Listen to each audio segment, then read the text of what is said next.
La remodelació dels carrers Cristòfol Colom i Saragossa ha millorat l'estètica i la funcionalitat de les dues vies, que presentaven un aspecte envellit. Hem posat arbres, hem posat els contenidors per cada cosa i, en fi, hem fet el terra molt maco, les aceres molt amples, vull dir que per mi està correcte.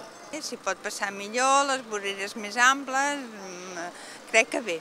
Trobo que ha quedat força bé, perquè han arreglat tot, les voreres, el clavegueram, ens han posat arbres, ens han posat bancs, papereres, de tot, es veu molt polit.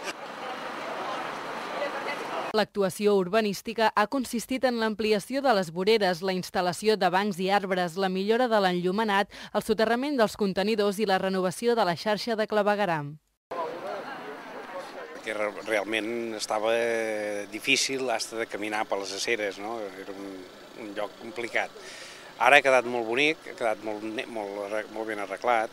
Perquè abans estava molt malament i ara està molt bé, ara passegem molt tranquil·lament. Crec que ara el que toca és tocar els arbres, els postes, a més tot és correcte. Hem estat molts mesos esperant això, però estem contents. Lo que hay que facilitar es al aparcar para que la gente pueda bajar y comprar una barra de pan.